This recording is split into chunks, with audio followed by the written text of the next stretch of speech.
Hello, sir. Hey, Ben. How's it going? It's going well. I beat you to it. I beat you to the how's it going question. You did, yeah. Yeah. No, I'm doing well. I have some family visiting in town this week. So it's been just a good time hanging out outside a lot and soaking in some warmth that we haven't had in Minnesota for a long time. Yes, same. It is finally nice here. I've been biking around and it is great. Nice. So we have a guest on the line today. Yes, we do. And this is kind of a funny thing because he's a repeat guest in a certain sense, but in a way he's new to our listeners. So our guest today is Paul Jarvis. Hi, Paul. Welcome. Thanks for having me back after I messed up the whole episode last time we recorded. So last time, yeah, no problems. So last time Paul was on, we had a great conversation. It actually was like what I hope for from guests, which is like a feeling like you're the third co-host as opposed to just being an interviewee. And it was just like, great. And then as we wrapped up, you saved a file and QuickTime crashed. And then that was that. Oh, God. I'm not even using QuickTime this time. So so anyway, after that little event, I now record it back up and we have guests. And I'm doing that today. So the likelihood of this episode actually airing, I would say, is twice as high. So I think people will probably listen to this. Now that you've implemented the Paul protocol. That's right. Yes. You've made our system more resilient. Yes. Awesome. So welcome back. It's good to have you. I'm curious what you've been up to. Last time we had you on because you had just published Company of One, your new book, and we talked about that a bit. Is that still like the main thing you're focused on these days? Yeah, I mean, the books tend to last for a little while, so it's still going. I'm still doing interviews. I was in LA a couple weeks ago, did a couple interviews. I've sold the rights, I think, in 13 languages now, which is, my agent just sends me over like, hey, this is the rights for like the Ukraine. I encourage you to sign. And I then send them back like thumbs up emoji. I don't know how, I have no idea how. Is that legally binding, the thumbs up emoji? I believe so.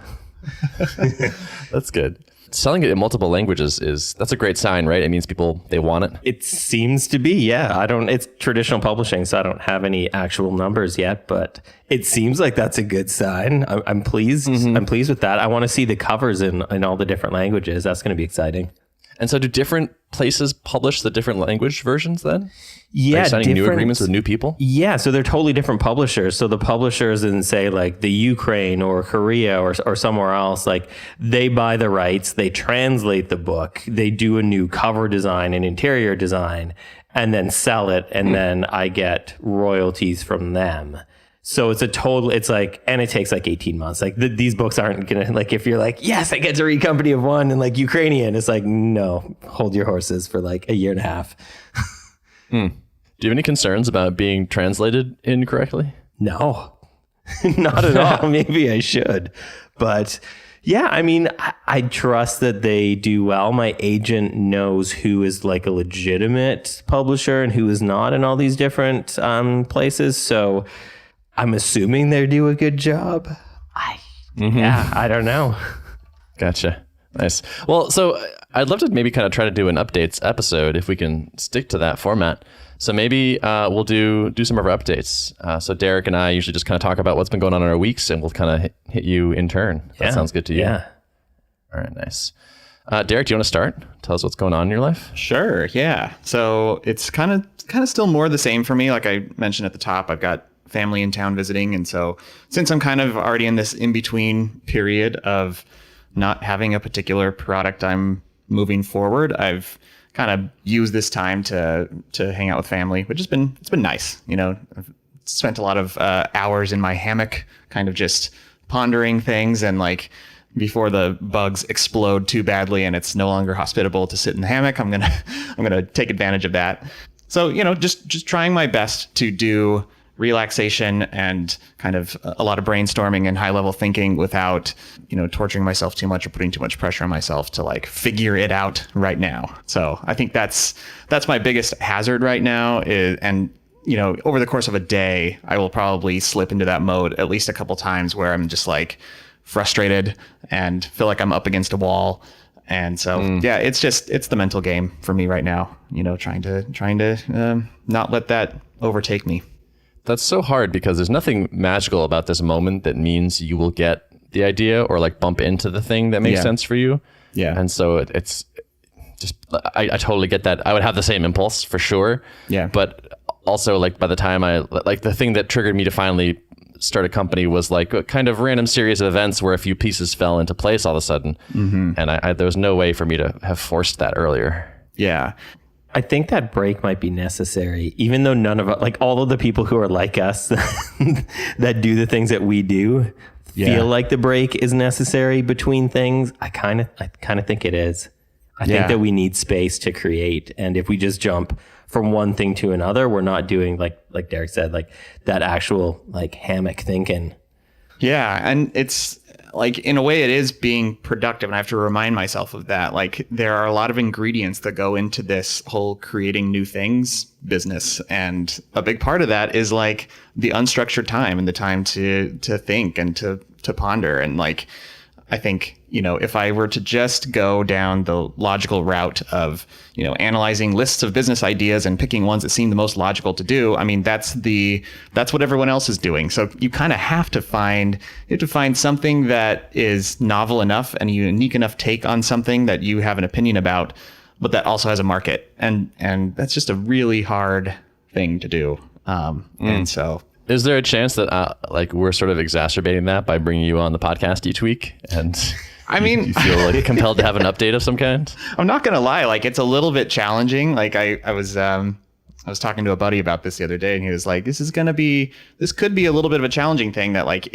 since you're reporting weekly on this podcast, like you kind of feel like you have to have a deliverable or you may start to feel like you need to do that and have something concrete. And it's like the last few weeks, I really haven't. But I think I'm pretty comfortable being open about what's going on. And so I guess it's like, I'm not holding back and I'm not going to sugarcoat it and say like that I have any particular update. I'm just going to give this kind of update, So yeah, that's good. And I think you also have a tendency to create things generally.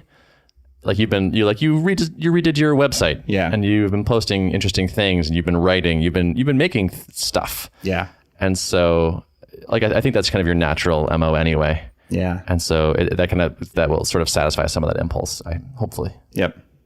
And I will say not going into any details, like there are a few things that I've thought about just building, because I think one route to finding something is just shipping like some small kernel of a product, putting out in the world and seeing what the reception looks like, or even just putting something out there for the sake of doing it, even if I'm not putting a price tag on it, and seeing what that yields, whether it's like a monetization strategy for that thing that I built, or just serendipity machine, just some interest from people that leads me down another path, So I've been tempted to do that with a few things, but I'm still kind of like, I'm hesitant to cross that line into like building something, because I know what I tend to do. I tend to get really excited about it. I tend to get too married to the idea, or like really like want to push it through and make it succeed. But I need to be especially careful not to get too committed to anything. Like that's probably one of the hazards I fell into with Level, was like,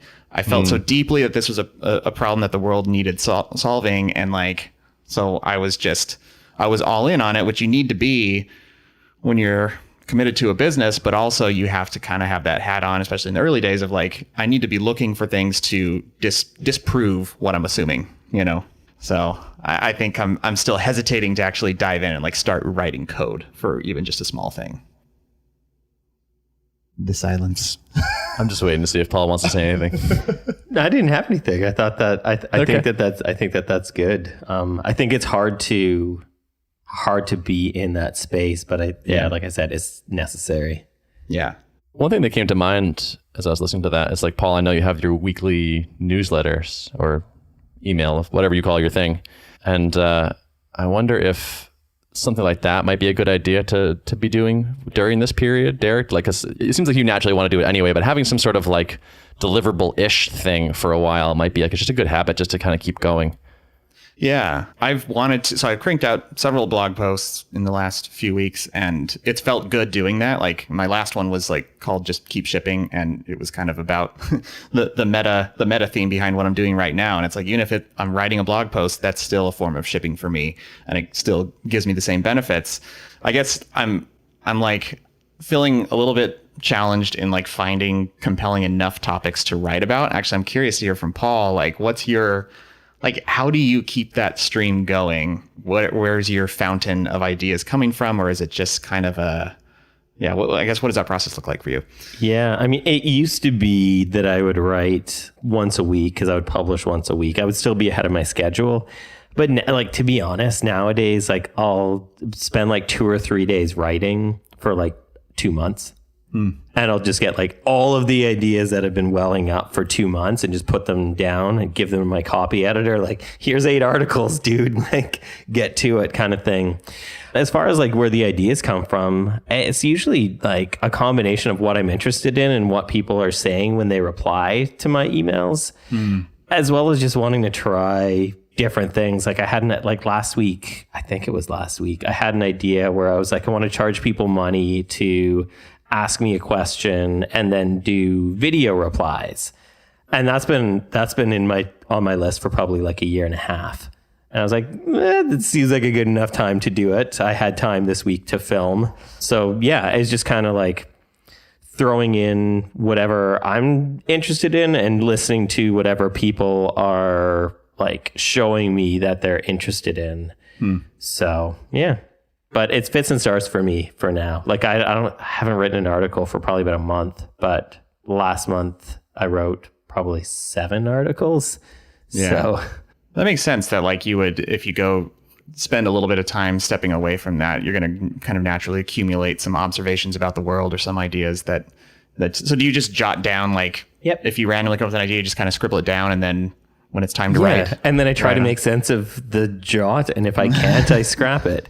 Even with the book though, like my agent in like March was like, oh, we got to strike while the iron's hot. Like people are interested in the book. People are buying it. Like we need to get another book proposal out of you. And I was like, no, like I can't. Like the thought of writing another proposal for a book was just so gross to me because I had like just done it. I had just done all of this stuff with the book. And now like I just came back from vacation and now I'm like, I want to write another book. I was talking to her yesterday. I'm like, I have some ideas. So I think it just like, I think when we kind of like step away and then come back, it can really, really help because I wasn't excited. Like I had the idea for the next one months ago, but I wasn't excited to do it. Like I was just like, oh, another book. Ugh. And now I'm like, oh my God, I want to write another book. Like I'm so amped on it. So any thoughts on what that might be?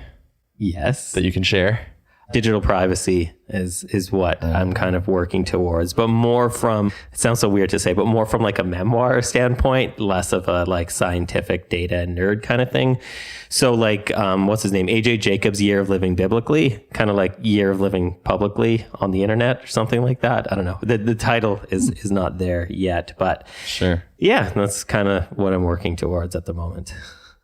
Nice. Is there anything I can do or like that can be done to help mitigate this that sense that you talked about?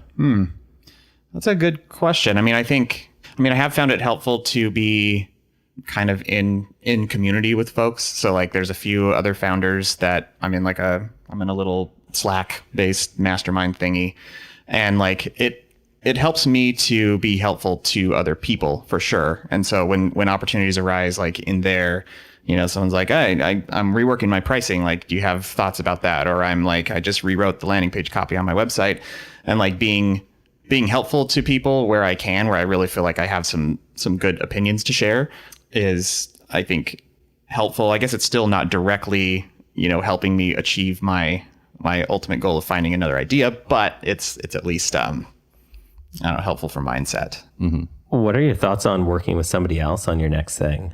Like, because I know you went from having a group of people to doing it by yourself. Like, what do you think next? Or do you think the idea is going to dictate that?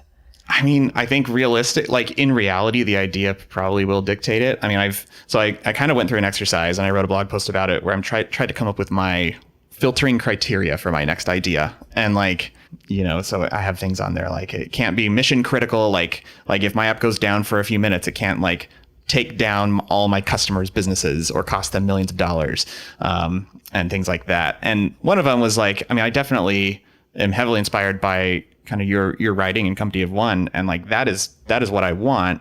But as we know, like being a Company of One doesn't eliminate the possibility of having co-founders. Right.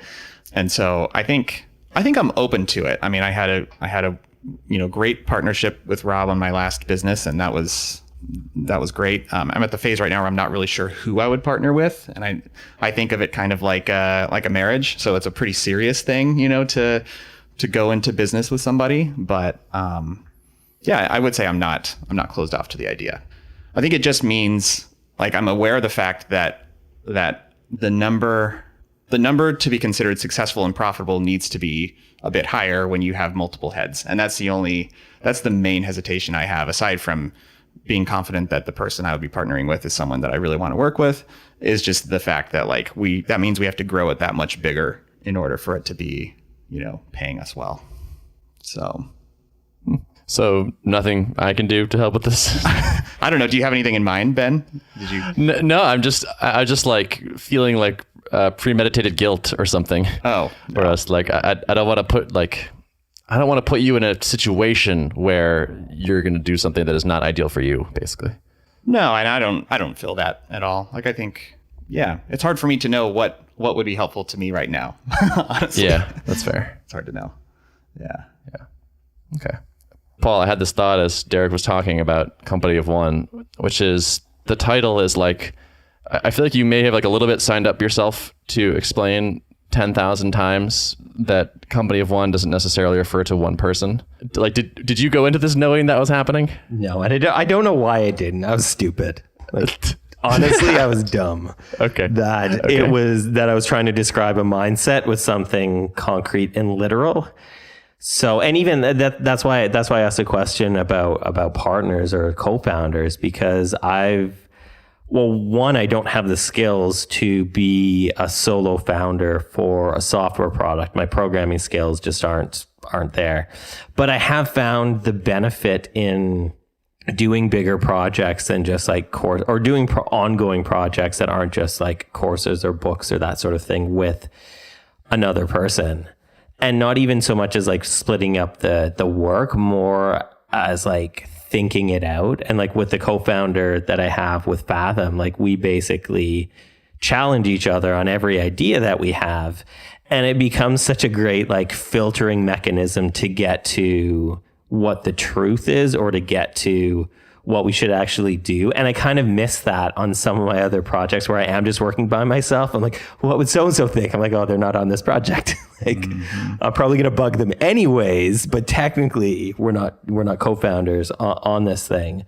So I have found it helpful in that way. I also found it helpful in working with somebody else in terms of like, I guess like motivation, where I was teaching a course for, I've probably done about 5 years now. And 2 years ago, I brought on a co-founder of the course. I was kind of like, the course was just running. I was just kind of letting it run.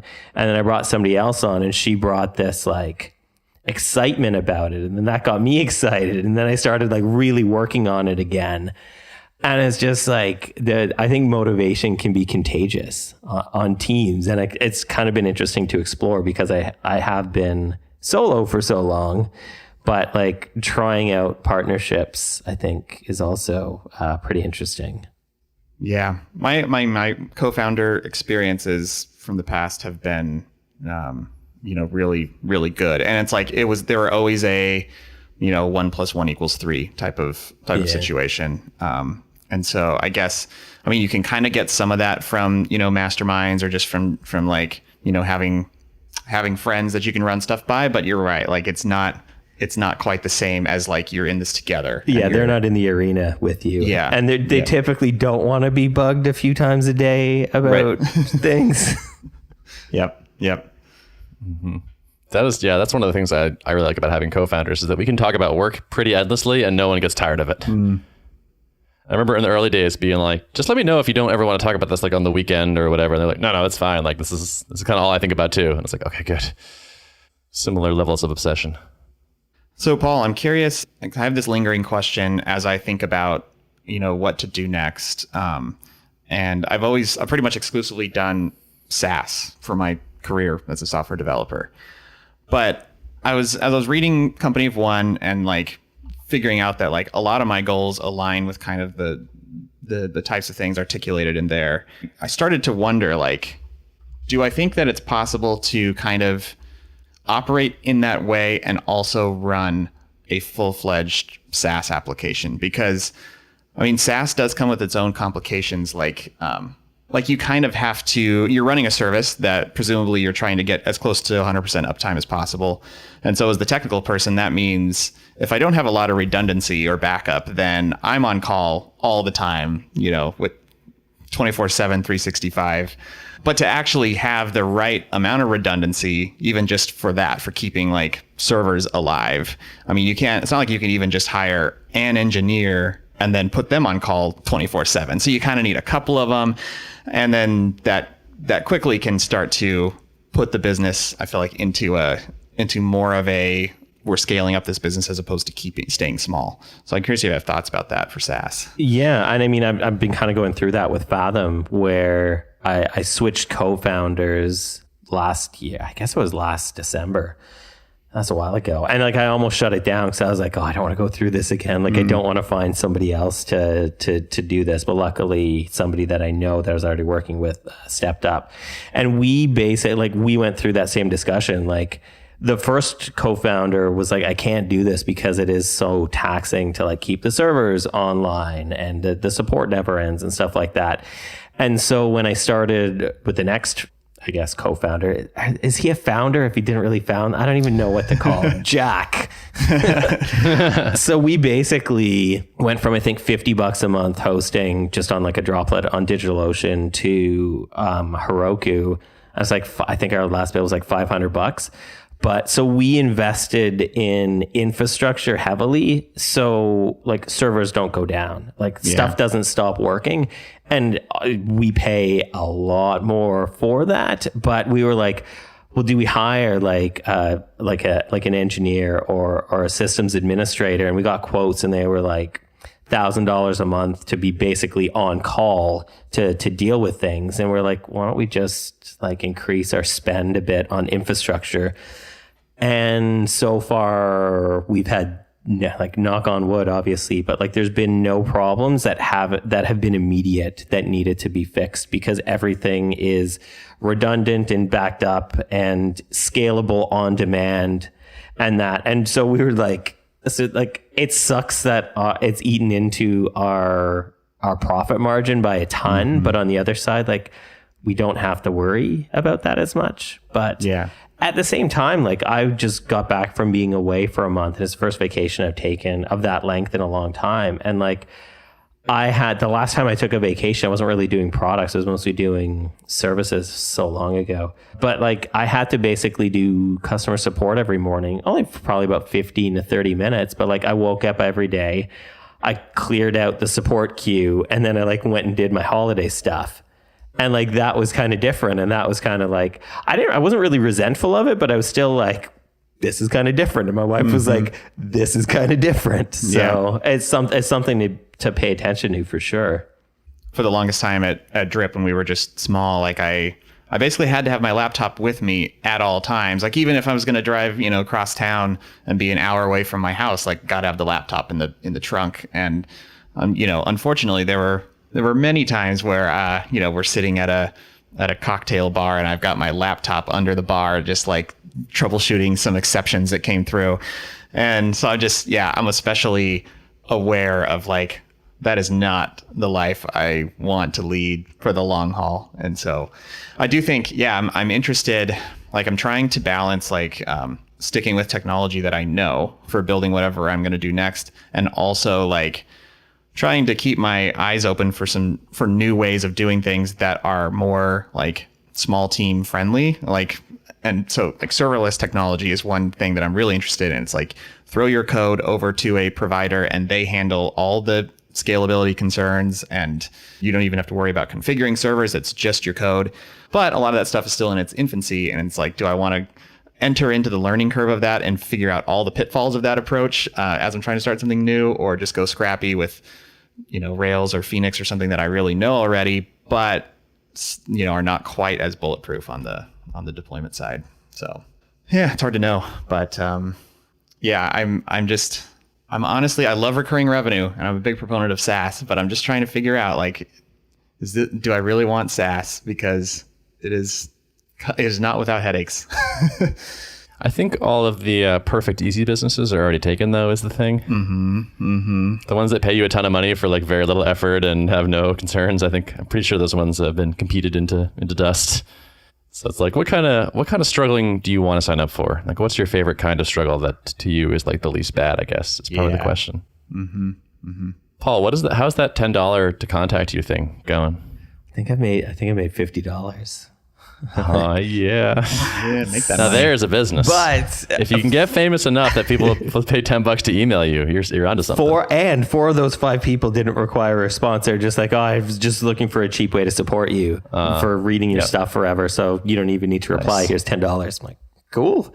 Thank you. There you go. So I just want to get less infographics. Like, I have a charge for contacting because I get so many people emailing me to put their infographics in my articles, which I don't like. Is that a business? Like, is that a real business? I don't know. I don't.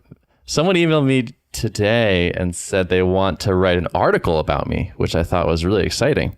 And I only had to pay $175 for like the article writing fee. What? And, where were they publishing this article? And did you have to provide a backlink to the article? Yeah, I didn't get into the details. But yeah, it was on their, whatever website full of other spam things that they had written for money. Yeah. There's some weird businesses out there that I just don't. It just doesn't I almost want to ask these people, and I probably should. Just like, do you actually make money doing this thing? Yeah, totally. Like, I feel like when I get emails like this, I always want to be like, I should just interview this person. Like, I want to bring them on the podcast and be like, tell me everything. I need to know all of this. This is ridiculous. That's funny. I have another question for Paul. This is around, so a big premise of your book and kind of your recent writing is around like questioning growth and finding your enough, right? And I will occasionally be talking to other founders who are kind of on the other side of this, and kind of, I guess the counter argument to that sentiment is that like, if a business, you hear this in like tradition, like MBA programs, if a business isn't growing, it's dying, right? And I guess like a pessimistic way to view this is like anywhere there's an opportunity to make money, inevitably competition will come in and try to put other people out of business, right? Or try to dominate as much market share as possible. And so like, if you do manage to find something where you can say like, I'm happy getting to this certain level of revenue and then I don't need to grow anymore, like, do you feel like that's just an arbitrage opportunity that you've maybe stumbled upon but won't last forever? And so does that mean like if you're taking this approach of like, I'm okay with not necessarily growing revenue beyond where I'm at, like, do you feel like you need to then be ready to perhaps like start new products or just look for new arbitrage opportunities, like assuming that it's not going to last forever? Yeah. And I mean, I think that's kind of a common misconception with the thesis that I put forward with the book, is that I think our questioning growth isn't necessarily stagnation. I think there's still ultimately a ton of work that needs to be done, because if a business stops listening, it's dying. Yeah. Instead of stops growing, it's dying. Because I think that I should have put that in the book. Had a lot less explanations, but I think it's a good point. It's a valid point because I think that we can grow without focusing on growth. Like my business does make more every single year. That's never been my North Star, but because I pay attention to my audience, because I share with them every single Sunday, not miss a Sunday, because I'm either tweaking or releasing new products, or I have products that have recurring revenue. Like I'm always putting so much work into my passive income streams, basically, that I'm still competitive with the market, even if the market changes, even though my revenue isn't going up like a gazillion% every year. I'm still spending a lot of time paying attention to and catering to the people there. It's just like with my mailing list, because once it reached a certain size, it was like, okay, I don't need to focus on getting new people on the list. I need to flip my focus on writing good articles that my audience will then share with other people, and then they become like the growth engine. So I don't need to think about growth with that. I just need to make sure that my audience is so happy and that I write things that they feel smart for sharing. That's really what it comes down to, is if I write something that somebody feels like this is going to make me look good if I share this, then I've done a good job as a content creator, because then more people are going to be more likely to share it. And I think the counterpoint to what I brought up isn't that not growing is stagnation. It's that not growing is an inward focus on the people you're serving and the business that you're running, where that's still like, it's still a lot of work. It might not be like doubling the money every month, but like it's a lot of work to just stay at like kind of the same level. It's a lot of work. Yeah. Yeah. I like that. I think you talk in the book about like focusing. So many people focus on getting more people through the door and less on like retention or just like dropping churn and making people want to stick around longer. Right. But these are all things that, like, having sound fundamentals for your business, it does pay off in the end, because it means you know, the point at which your churn starts to overtake your growth, you can extend that effectively by just hammering down your churn and making people really happy. Right. Yeah. And you've already probably got their contact information to talk to them. Right. About why they think they want to leave or why they are leaving en masse, kind of thing. That's good. Do you have particular filtering criteria that you look at when you're thinking about starting something new? Like, do you feel like there's some big things that maybe make something not really fitting with the model, and other things that do? I'm on your team with mission critical. Like I don't want to run something that could get me out of bed at 2 a.m. Like I like to sleep. So, just like spending a ton on server architecture as well. But yeah, I mean, that's a big one. The other big thing for me, and it relates to the book as well, is that I don't want to start something that's going to need to be huge. Like I don't want to start a project that would need to scale like people or ad spend with revenue. I want to find things that it can stay at a small level or just grow like a tiny bit as it increases. And like, that's been a big thing. And I've actually like canned a bunch of things, because it's been like, well, this is going to take a lot to make a lot or to get it to a sustainable place. And it's like, it's just not worth it to me. Even sometimes it's a matter of support, and you don't really know support. Like it's hard to estimate support volume before you've started building the thing. And I've ended up canning, I think, 2 businesses because the level of support was so high. And I tried so like documentation and videos and better onboarding. And like, I tried all of the things and nothing. Like, this is just a product that's going to take a lot of support. And I could have scaled it up with scaling support. And I was just like, nah, this just isn't working for me. Like the type of person that I am, it doesn't work. So those are my 2 biggest criteria, to be honest. Yeah.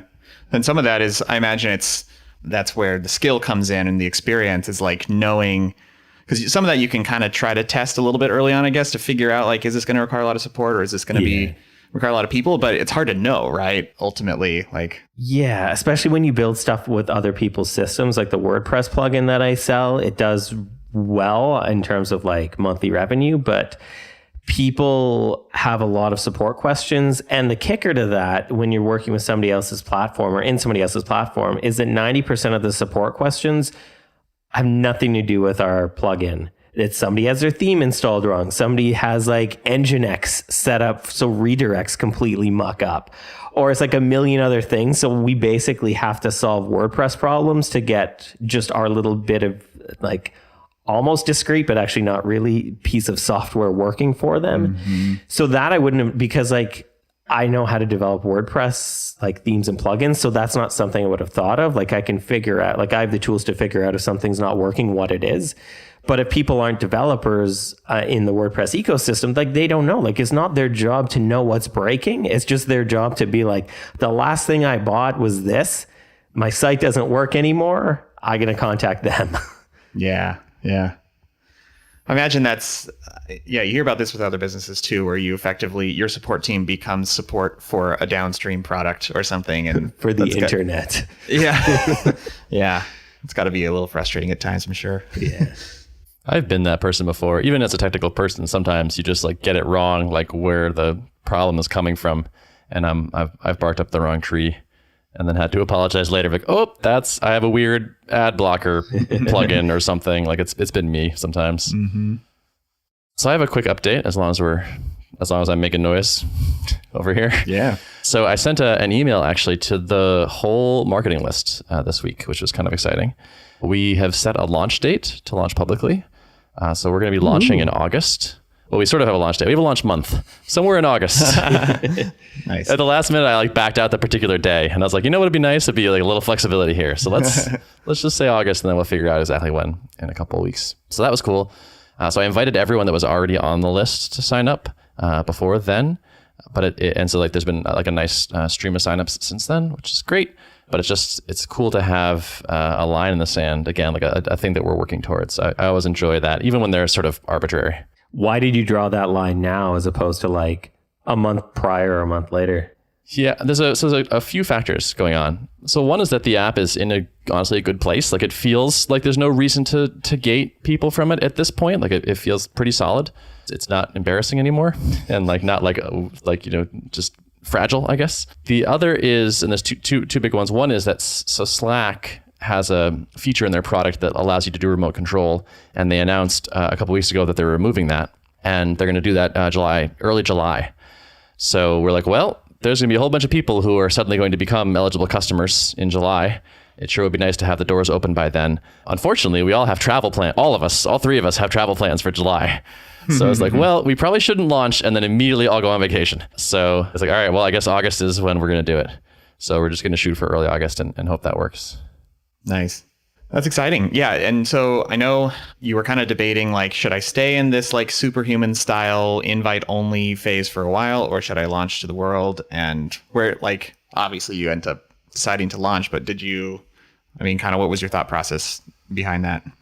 I don't know. Should we tease it? I guess so. So we talked to Rahul. That episode is going to be actually no. That'll already be out actually. So yeah, never mind. So you've heard us talk to Rahul, and I asked him about it, and I thought his reasoning was like reasonable as to why you would do this, but it didn't strike me as like particularly compelling. Like it felt more like it seemed like his position was keeping it tightly controlled is good because it increases your net promoter score. Like more people that use the product love the product. And like, I'm okay with people using it and not finding it to be the best fit for them.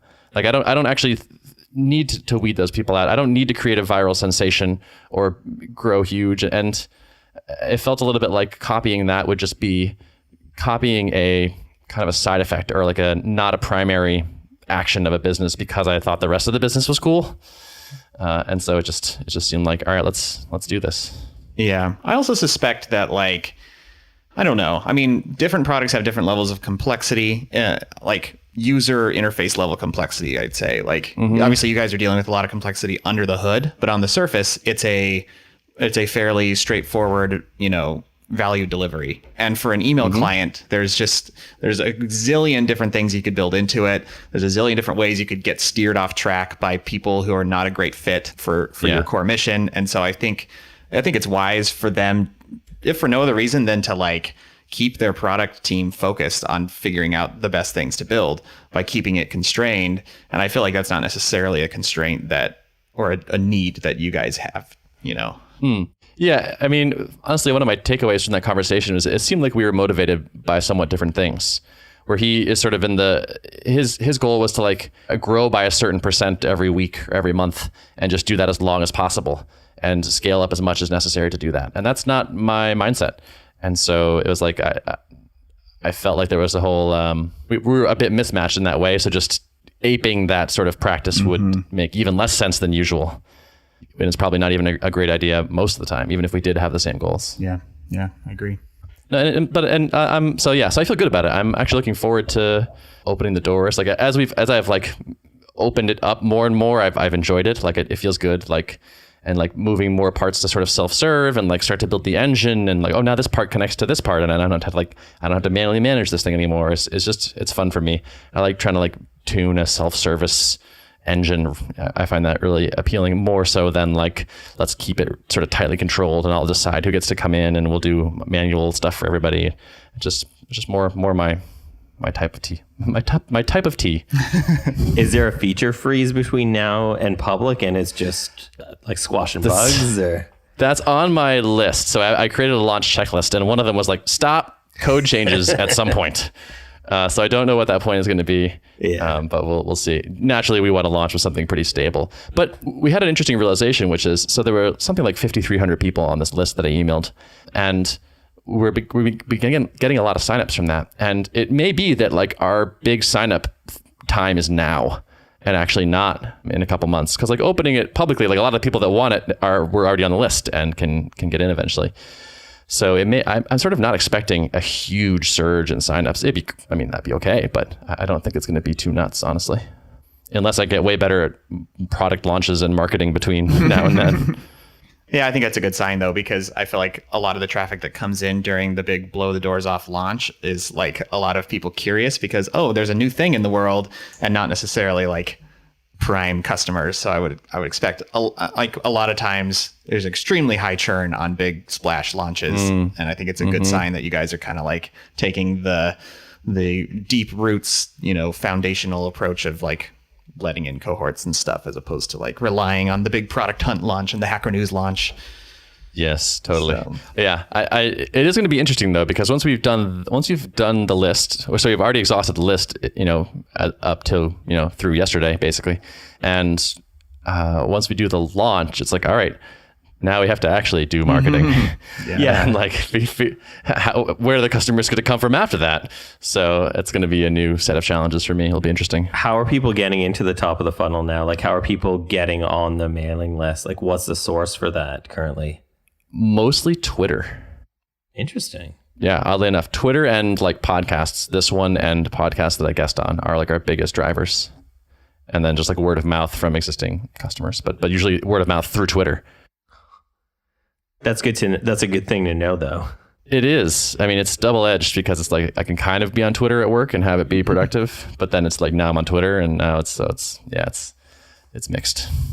But it's that thing kind of scares me a little bit or something, where it's like, all right, my best sources are like Twitter and podcasts. Like, well, I can kind of get on more podcasts and I can kind of get more people to listen to this podcast and I can kind of go talk about it, like get people to talk about it on Twitter and whatnot. But none of these are like great repeatable channels in the vein of like paid advertising or sponsorships or things like that. So it's like, can I turn the crank on these things if like suddenly signups go below where we want them to? Do I have a playbook or a set of things I can go do that will actually generate more signups? And that is definitely TBD. Yeah, because you'd basically just have to do more interviews while being on Twitter. Yes, exactly. Like, what do I retweet more things? Do I make more original tweets? Do I need to follow more people? Like, I don't know. We'll see.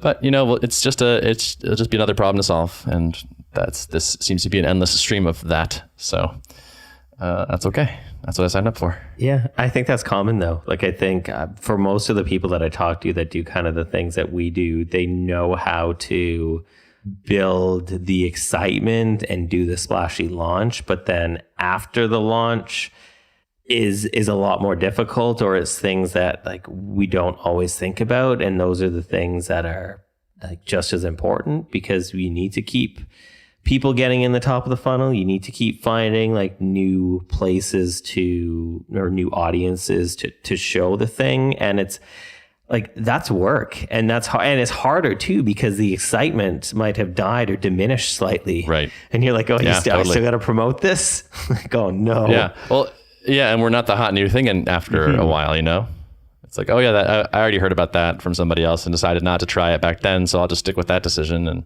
yeah, it's hard to change people's minds when they've made up their minds in a split second, even if the information is wrong that they have. It's hard to get them to change that behavior. Totally. Yeah, and it's like maybe that like eventually probably your what works for you right now, right, is kind of alluding back to Screen Hero and saying, remember when Slack stole Screen Hero from us? And eventually, like everyone who loved Screen Hero will know about Tuple, and then it'll be like, all right, now it's time to go to the next concentric circle, and like just people who care about pair programming and maybe are remote teams but don't have a tool for that. And then it's like eventually I feel like the Screen Hero throwback will start to diminish for sure. Yeah, that's already happening in like version 2 of our marketing site. Yeah. New people on the scene might not even know what that was. Like, Oh yeah, totally. Yeah. Yeah. The good news is I think there are markets that are like concentrically outward from us that are big and real. So like people keep asking us for like the ability to do like video, like face cams, like we're doing now. And it's like suddenly if we have that, now we're like that's a whole different kind of market niche you could service. So we'll see. We can also expand the market in some ways if we start to run out of ideas or ways for reaching this current niche. But that's hopefully way down the road because I want to stay tightly focused as long as we can until it hurts. Yeah, I think that's wise to do, and I think you do have a massive market even for where you're at with the product and all that. It's just it's just doing the hard work of accessing them. Yep, totally. Yeah, people keep signing up, and Spencer's like, there's just so many companies. There's just so many little organizations with like 10 developers in them that need a tool for this. And you never would have heard of them because they're doing some weird niche thing themselves. And there's just a lot of them. So hopefully, I think there'll be enough. I think so too. Cool.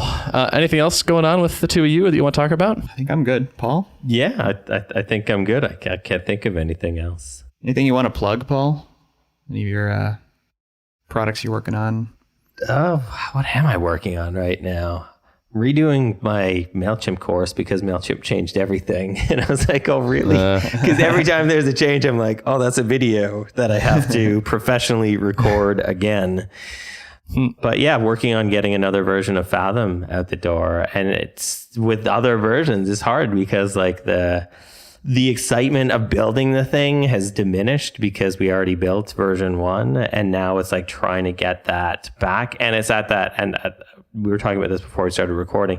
It's at a place where it's generating good revenue and there's traction and there's good growth, but it's not at a place where like 2 of us can work on it full time.